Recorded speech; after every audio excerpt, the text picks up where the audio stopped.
What's up, everybody? This is Noa Dalzell from Celtics blog and CLNS Media calling in from American Airlines Arena in Dallas. And I apologize for the delay, just wrapping up a couple of things here, media things, work things, just tried to set up here as fast as I could. But thank you all for jumping on. This is going to be an opportunity to debrief last night's game, which is hopefully will be super fun, and then also an opportunity to answer some questions from Media Day. And this could be the last media day. This was, we're looking at game 4 coming up tomorrow.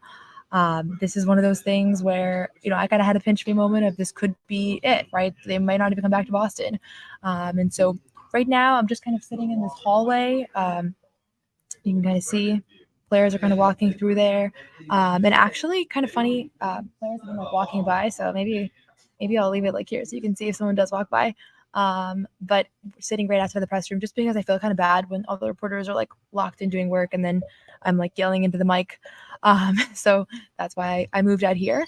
And again, I think I explained this, that media days are kind of tough to cover just because there's a million things happening at the same time. So while there's the press rooms, there's also a bunch of guys floating around that you could just grab for an interview.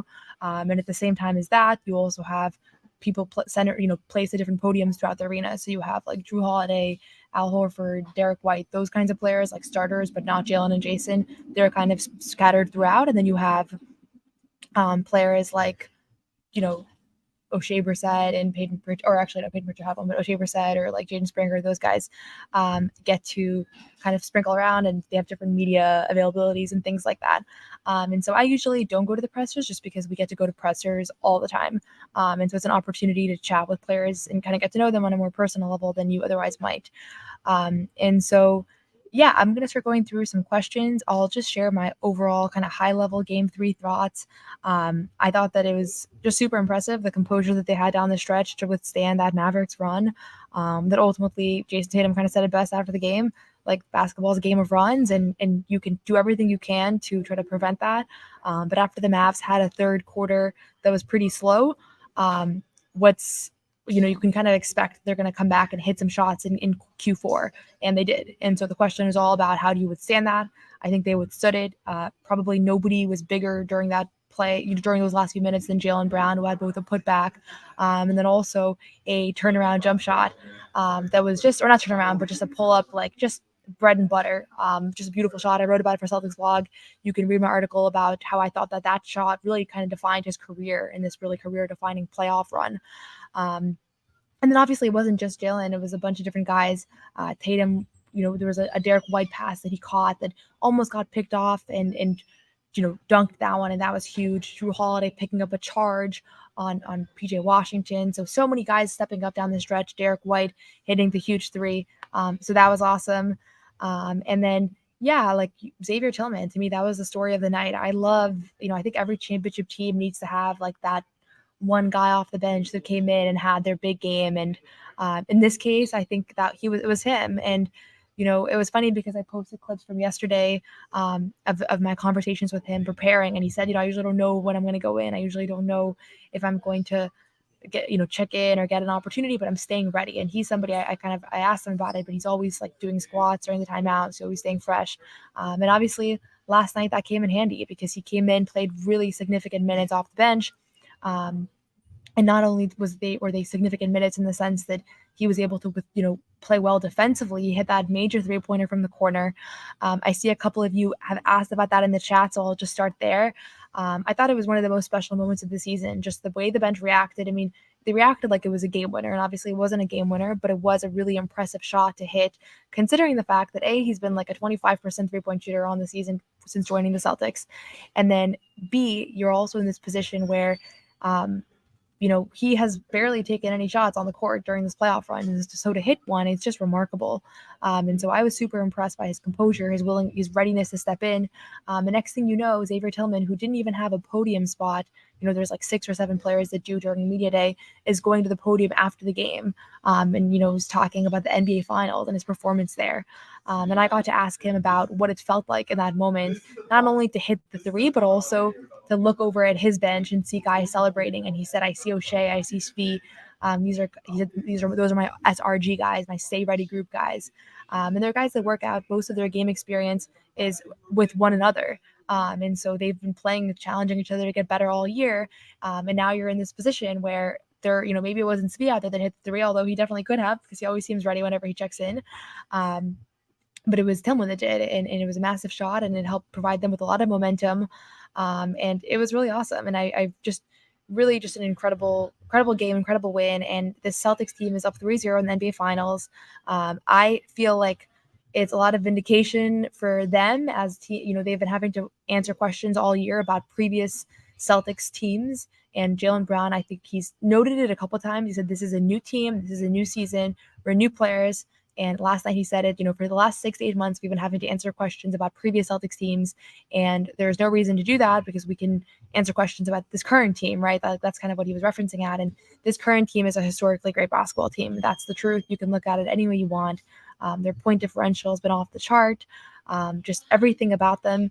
They've lost 2 games in this postseason. They have not yet lost on the road. If they win tomorrow, they'll be one of the first teams, I think the first team since 2017 that has not lost on the road during a playoff run. And so, yeah, to me, not much you would change about this one. Maybe they don't blow the lead, but Derrick White said something funny in the post game. He said, I think Joe was probably happy that we lost that. That we lost that lead, because he's a sicko, or he kind of made a joke like that. But Sam Hauser talked about that today, that they enjoy being in positions, Joe enjoys when they're in positions where they're, it's not easy, that they almost lost, that there's kind of that extra challenge, that they can't be complacent. He said he doesn't like big wins. And so, yeah, I'm seeing a bunch of comments about Sam Hauser. I thought he was massive in this one. Hit 3 threes last night, 2 in the first quarter. And in that first quarter, they were at risk of falling behind, significantly. They were, I think, down by 13 at most, but he doesn't hit those. Maybe it's a 20-point lead. Maybe we're talking about Nyers having to put together a comeback versus a really excited crowd. And I can just say American Airlines Center, for all the talk about the crowds, I thought the crowd was phenomenal in the first quarter, super engaged. It got loud in here. There were sound effects. The people were in it. And then the crowd died off completely in the second half when the Celtics went on that massive third quarter run. And that, I think, has been a characteristic of TD Garden as well. And I think a great crowd has to stay in it. So I didn't think we saw that last night. And I also think the Celtics have struggled with that as well, of just staying in it during those moments. And so I'm going to start trying to go through answering some questions. There's a bunch here. Really appreciate everybody for tuning in, as always. I'll also just add, please subscribe to my YouTube channel, Noa Dalzell, live from the NBA Finals. Also, I think it just comes up as Noa Dalzell NBA, which is also my Twitter handle. And then you can also subscribe to CLNS. CLNS Media posts all of the post-game pressers. So if you're ever trying to figure out who's saying what, just go on CLNS YouTube. They get them up really quick, and they have the full pressers there. So before I was even involved with CLNS, I used to watch all those. So super worthwhile. I will just, and yeah, again, I'm doing a daily show. I started this in the beginning of the finals. And my promise was that I would do this until banner 18. And I did say if they didn't win this year, I would still go live every single day. And I'm really hopeful they can get this done, because I do not want to go live every day for the rest of my life. So I felt pretty confident about them winning the series when I made that prediction. And so let me start at the top here, and I'll just scroll through quickly. And so some of these are pretty similar, so I'll just kind of loop them up together. How did KP look today? We barely saw him. He was shooting around. He was out there. I saw him stretching, doing some sort of it looked like he was getting tested. He was with some of the training staff. And then he walked onto the court, got some shots up. He was grinning, smiling, laughing, chatting with people. Definitely had a great energy about him. I've never really seen him without a great energy. I know there was a clip of him coming into the game last night. He looked pretty bummed out, but I've never seen him really like that, with my own eyes. So he looked great. He was shooting, doing light stuff, nothing substantive. Joe said he's better today than he was yesterday, and he's working to be available tomorrow. So I think that him playing tomorrow is still very much on the table. I don't know if that's going to happen. I don't know if I could even make a prediction. I will say, I was pretty confident he was going to play in game 3. That was my first bad intuition call. So I don't even want to put it out there, but they can get this done without him. So I don't think you jeopardize his health long-term for something that he's available. If they can do this without him. Al Horford has another game in him. Xavier Tillman clearly showed himself to be a very, very willing and capable player, capable defender, hit the open shot, right? So I think you live with him not being around if he's unable to go, but obviously if he's good to go and he's cleared, like put him out there, have him be a bigger part, have him be a bigger piece of the story. And this is not really a basketball point, but from a personal standpoint, I'm super happy for him that he got to play in game 1 and 2, even though he's going to ultimately have been a pretty small part from a minute standpoint of this run. I thought that was really awesome because he changed the complexion, particularly of game 1, but of both of those games. And so when it's all said and done, if they're able to pull this off, win this championship, I think KP will have been a big part of the story, regardless of the injuries. And yeah, if someone asked about Xavier Tillman, talked to him about it last night. Congratulated him when he walked in. Again, I think I've said this to you guys. He's like the nicest guy ever. So it was really cool to see him have that moment and be so happy. Bench reaction was awesome. Yeah, you should look up the clip if you didn't see it, but everybody just celebrated like he hit a game winner. It was really cool. How will I be when Banner 18 finally arrives? It'll be pretty surreal, honestly, just covering a team in this position. And that was actually Xavier Tillman walking by. We were just talking about him. So, it would be pretty unreal to be in this position where they're, actually hanging a championship. I've been following this team since I was a little kid. And for me, certainly it's in this position, to actually see them get this done. I think after all the narratives, after all the conversations, pretty awesome to actually, to kind of you can't dispute a team that wins the championship, right? That's the reality of it. I was not at the Garden watch party, but one of my best friends was, and she was sending me clips to post on Twitter, so I was able to get some of this out. It looked really awesome, in particular moments. Do you think Sam Hauser should have got more minutes? I think Joe Mazzulla knows what he's doing, so probably not if that's not what the call that Joe made. I think Sam was great, played his role perfectly, but also this was the night to lean on your starters. And so, yeah, absolutely. He was valuable in those minutes. He was impactful. He held up pretty well defensively, but I don't know if you wanted to see him out there more. Maybe he could have given them a little bit more. I think he's a better first half shooter. I don't really know why, but I've noticed that, and I think the numbers add up to that as well. Yeah, I wasn't in the post-game press conference yesterday, but I was in the press conference today. And the body language was a little rough, talking about the refs last night. I know about that.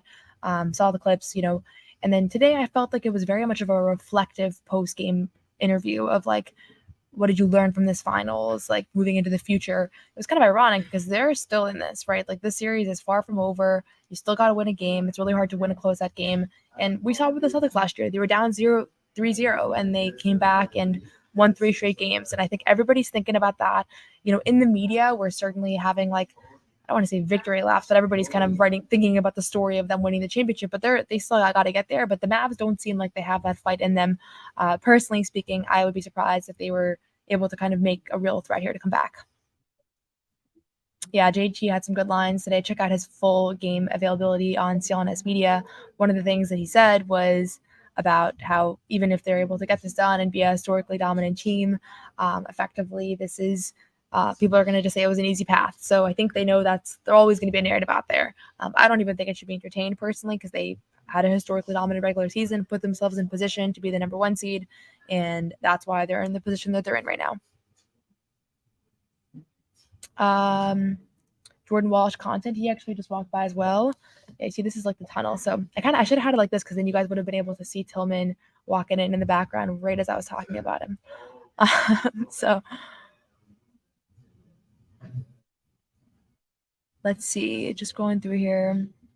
I can't think of like one particular question I've asked the player that I've been the most proud of. I wouldn't say like I'm necessarily proud when I've asked the question, but like there have been some questions that have yielded really good answers. I actually would say like last night I was really happy I got to ask Tillman about his shot just because like I'd already been talking to him all about it. So it felt like I don't like just like parachuting in a press conference to like a Kyrie presser and then asking him a question who I don't have a relationship with him or anything like that. So that was a cool moment to just be able to ask him about something really specific that, I actually knew him, knew what I was talking about, and he gave a really reflective, great answer. But that's recency bias because that was yesterday. Question about Marcus Smart. I have not heard anything about him being there. I'm sure this is kind of a strange experience for him. Obviously, he's happy for these guys, but also I'm sure there's a mix of emotions. He doesn't live in Boston anymore. he's still an active player, so it's different than like a KG or a Paul Pierce coming back.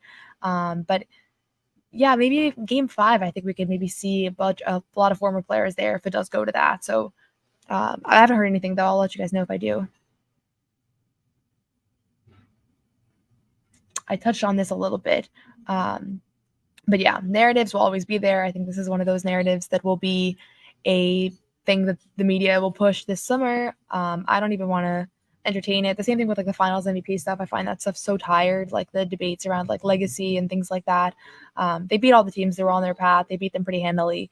But I'm sure the next year there will be discussion around like every 3 rings. I feel like people discredit, like people talk about the Raptors ring is not real because of the fact that there were injuries on the other side, the bubble ring. Like I just think that you don't need to turn to the media for approval because the media is always gonna just look for issues anyways. Yeah, I posted that clip of the Mavs on being on the court, and that's because they were just doing a film session. I didn't know it at the time, but they didn't have a real practice today. And I get it. They're one day in between games, so it was kind of an unusual situation. Every other 2 games this year between the series has had 2 days off, and games 3 and 4 just have today. And I was honestly surprised that they even had practice today. I think it was a pretty short practice. As I said, like players walked out a while ago. Tillman was one of the last ones to go. So I don't think Celtics did a whole lot either. But yeah, certainly I think the Mavs really just did film. Yeah. I kind of wish I was in that press conference room. It was pretty cool. Open to names, open to ideas of what format will be most helpful. Someone's asking about what will be the channel's name. It obviously won't be live from the NBA Finals, but I'm definitely going to keep doing some sort of podcasting, streaming. Probably I'll do Spotify and Apple Podcasts too, so you don't have to go on YouTube. But yeah, feel free to, if you have any suggestions, feel free to DM me about what kind of content you think is missing from the Celtics space. I started doing this because I felt like I didn't know of anybody that was doing like a live Q&A from different places, and so I don't ever want to do something duplicative. I think there's a ton of like phenomenal media and talented media that's done a whole bunch of great stuff out there in the media space. So I don't want to just like do something for the sake of doing something. But yeah, open to whatever you guys think would be helpful. And names as well. I'm not very good at names. Damn, appreciate the positive feedback.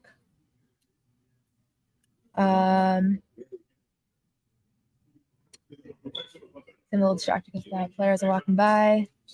Yeah, I think it's super cool that Boston did a watch party. I think it's one of those things where in the past it's been totally like not a dynamic, and they've just done home games, and then on the road you don't do it, and why not? Like give the city an opportunity to all kind of be together, to all celebrate together. How's it going? That was one of the assistant coaches, Jermaine Bucknor. So yeah, Tatum and Brown just walked out, so I think practice is officially over. You guys are really getting the live time. The only thing I will say is I actually probably for the best that I'm not putting them in my shot unwillingly. But yeah, it's like when they're walking by, I'm like, which question should I answer? Because I don't want to talk about them right in front of them. But I think that's the last of them. Let me just see here. Thank you. Yeah, please subscribe. Subscribe on all your accounts. I'm not much on Reddit. I'm big on like Twitter and like ESPN, NBA websites, Basketball Reference, things like that. Once in a while, I check Twitter just because someone will send me something. Then as I know, my posts get clipped on there. Besides for the dedicated Boston post-game shows, do you have any recommend? I love Locked On. I love CLNS. Those are kind of the 2 I would say. I have like NBA podcasts that I listen to. I like Old Man and the 3. How about them Celtics? I have a lot of friends that have their own podcasts. I don't even want to start thinking of all the ones I'm probably missing, but I think there's a ton of great coverage. So that's why I want to be thoughtful about like if I add more coverage to this space, like I don't want to just do it for the sake of like having my own podcast. I want to think about like what actually is missing and like what people would want to tune in for. Yeah, I saw this as well. People were talking about Nav being openly critical of the refs complaining. I think Derek Lively was one that said that. It wasn't at his presser, but it was a big story coming out of last night. And honestly, I think like you notice it more on TV than watching in person. Or actually, sometimes that's not true because you can see like after plays end, the complaining continues. I honestly didn't notice it like that much. I'm usually watching the Celtics more than I am the opposing team just because it's like what's interesting to people online and what I'm more interested in. But yeah, I think it was certainly a storyline. And so I don't know if players were like throwing shots at him. That wasn't really my impression. But I think they probably flagged it from the sense of like they were openly critical about it, right? They weren't hiding that was the feeling that was among the team, and I don't think he was hiding it either. Was I bummed as a vegan and as a climate activist about the lobsters? I've been around a long time. I've been around a lot of meat things. I'm pretty used to it. I do think that we can have better plant-based options, but I don't even know who's responsible for that, and I just bring my own food anyways.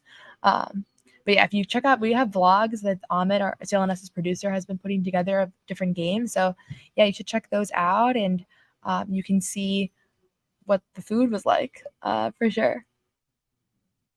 Let me see. Damn, there's a lot of questions here that I'm missing. No, I won't cry. I have to stay professional. The fouling out was interesting. I think Jaylen really like actually got on after that and made that happen. So I thought it was super impressive that he got in that spot because I don't think it was a coincidence that Luka fouled out. I think Jaylen went out of his way to make that happen, and was super aggressive and just knew that it was a mismatch defensively and picked up those 2 quick fouls in the closing minutes there. So that definitely stood out to me. I think, he apologized to his teammates. The last thing you want is a superstar who's only been fouled out a couple of times in your career. The last thing you want is to foul out in a basketball game. And so, yeah, it sucked for him. I don't think it actually really hurt the Mavs that much because he wasn't doing a whole lot. He was struggling offensively, he was struggling defensively, but it's not how you want to see it go as a Mavs fan or as a Mavs player, right? My first memory as a Celtics fan, I feel like I should be like, oh, I'm not a fan, but I definitely was a fan growing up. My first memory was probably hard to say. I was a huge fan of Rondo. Like I thought his game was really thrilling. I don't know about like a specific game, but I remember going to a few like just like masterclass games and just being like just seeing it in person and just realizing how spectacular it was. Probably my first time in the Garden too. If you've never been to the Garden, you have to go at least once in your life, and you just walk in. It just feels like you're in like kind of a surreal environment. So probably my first time walking in, and I was like, I felt like the TV screen had kind of like it wasn't real life, that sort of thing. I don't know. I hear that we might not actually have a pickup game. Everybody has a lot of work to do, so we shall see. But if there is a pickup game, there will probably be some highlights. I don't have access to Second Spectrum. I know I have people in my life that do, so I could like ask them for like specific things. I like analytics, but it's not my thing the way that it is some people's. So I find like the normal NBA.com, ESPN stats are sufficient. Like I don't feel like I need Second Spectrum or like to go much further, a different level personally.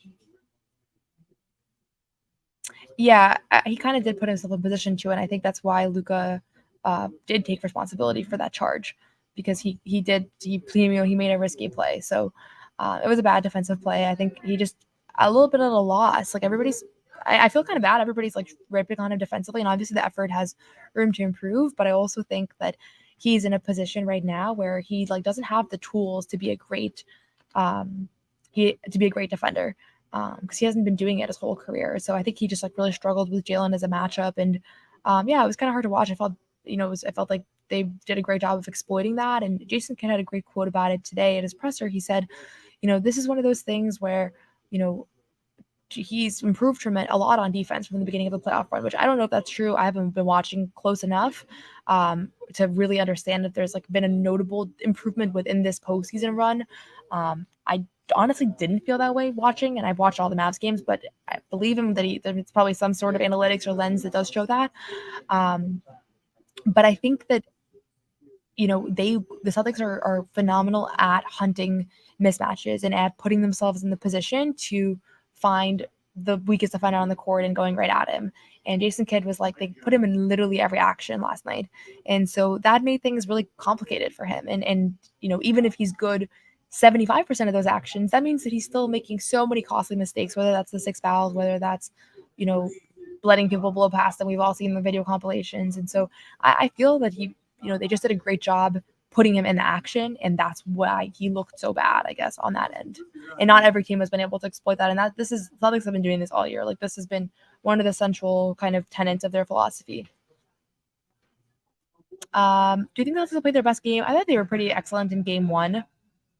but they haven't had like a lights out shooting game. So maybe that's coming.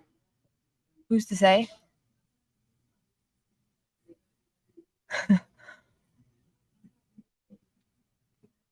Yeah, Jack Simone is doing an article about favorite Joe Mazzulla quote, so check that out. He'll have all them. Uh, Probably a bunch of clips already circulating on Twitter because we were all there with our phones filming. I trying to think if I have a favorite quote. It's hard to think of one. You're always on edge. You never know what's going to come out of his mouth. I think the way that he uses like life skills and life principles and things rather than just basketball is part of what's made him really compelling as a person. Like he doesn't just talk about schemes in basketball and like ways to be a good defensive team. Like he talks about like life, and I think that resonates with adults who have been playing basketball their whole lives and have heard from a million coaches, whether that's bringing up like killer whales or bringing up religion or bringing up whatever it is. I think it really influences them and kind of brings everything up a certain notch. So yeah, not a quote, but I have appreciated covering him because I think he's a fascinating person. Questions about KP? No official word, but I think the injury update comes out at 5. So if it's not already out yet, it's not. I don't think it's out yet, but it'll be out shortly. I assume he'll probably be listed as questionable. I've been thinking about this. Like, I don't know if there's going to be a token kind of celebration at the end, something that's like, this is the quote, the line that everybody's going to remember. Neither of them have like a KG like personality where they're running around like, I don't know, it's just not really their temperament. But Jaylen Brown is he drops the mic all the time. Like he has some great quotes. So I'm sure they'll both have lots of great things to say in their pressers. I'm sure there's going to be some big moments right afterwards on TV. But again, they still have to win another one. So don't want to get too ahead of ourselves. Would this same Celtics team beat the Warriors in 2022? I think yes, definitely, because they almost did it in 2022, and I think this team is just so much better, like so much better. In so many ways. I mean, when you really think about it from a personnel standpoint, like the big switch from this year and last year is you have Jrue Holiday instead of Marcus Smart, and I do think that's an upgrade. As much as I love Marcus Smart as a player, but really the main change is the fact that individuals have gotten so much better. Derrick White, Jaylen Brown, Jayson Tatum, literally everybody, right? So, yeah, I think they would get it done in 2022.